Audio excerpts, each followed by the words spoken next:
Hello guys, welcome to my channel. Today I am going to solve this recurrent problem based on the string.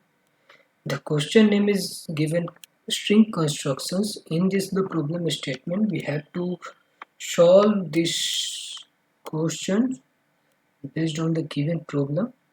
Amanda has a string of lowercase letter that she wants to copy into the new strings. Means we have already existing string and we have to create a copy of that string. She can perform the following operation with the given cost. She can perform them any number of the time to construct a new string p. It means we can perform number of time. We have no restriction to creating a performing the operations, but we have to find the minimum cost. The first condition is append a character to the end of the string p at the cost of the $1. Each time we will copy, if we will copy the string character from the first string, then it will charge $1. Second constraint is choose any substrings of the p and append it to the end of the p at no charge. If the string is already present in the p, then we can copy from the p and put in the at the end of the string p, and it will no charge. So the function descriptions are saying complete the string constructions function in the editor below. It should return the minimum cost for copying the string. Okay, if we are copying the string, it will return the minimum cost to copying the string. The input format, the first line contains the single integer and the number of the string. Basically, it is a test cases. We will be given a number of strings, and we have to find the minimum cost to copy into the new strings. Each of the next n lines contain a single string s of I. Let's move to the sample input. We have a given 2, that is a test case, means a 2 input, 2 string is given. First string has a value a, b, c, d, and second has a, b and a, b. For this sample input, output is given 4 and 2, and let's move to the explanation. Query 0, we start with the string s with a, b, c, d, that is already given, and we'll create a new string p, that is the empty string. We will append a into p. We are appending, so it will cost $1. Again, a string p string has only one character, that is a. Then move to the next character of the string s, that is a b. We are appending b into the p, and again it will cost $1. Again we are appending c into the p. It will again cost $1. Similarly d we are appending, and again it will cost $1. Finally we are appending a 4 character into the p to make it as same as the original string, that is s. So the cost will be 1 plus 1 plus 1 is equal to 4, and we will print 4 in a new line. Let's move to the query 1. We start with the string s, a, b, and with empty string p. First we are copying the a into the p, and it will cost $1, and p has only one element, that is a, so we can't copy from the p. We are copying again, we are appending a b into the p. Again it will cost $1. A string p has a, b already, and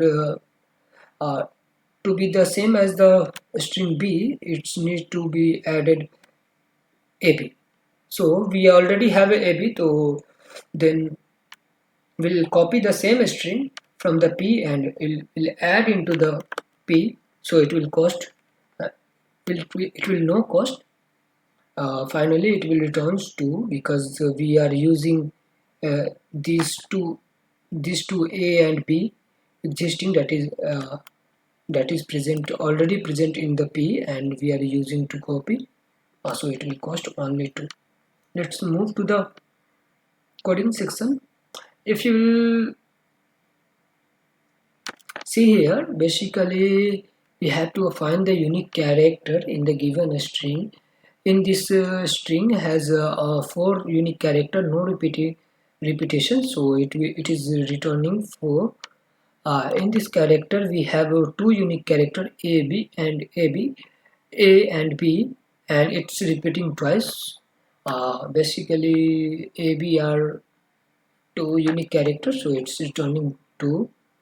So we to get the unique character we are going to use a list. So first I'm converting a string into the list.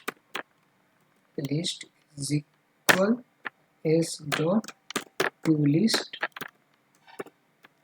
ToList function is used to create to convert a string or other data types into the list.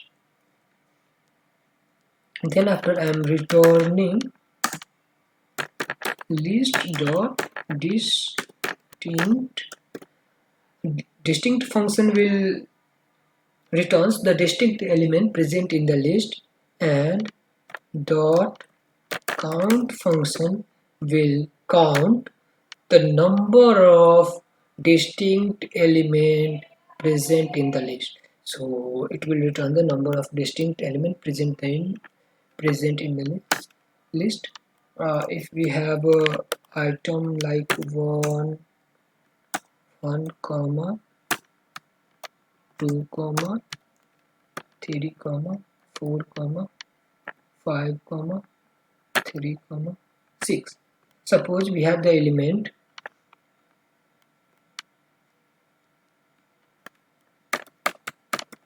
element 1 to 6. If we'll use the distinct function, then it will return distinct. It will return 1 2 3 4 5 and 6.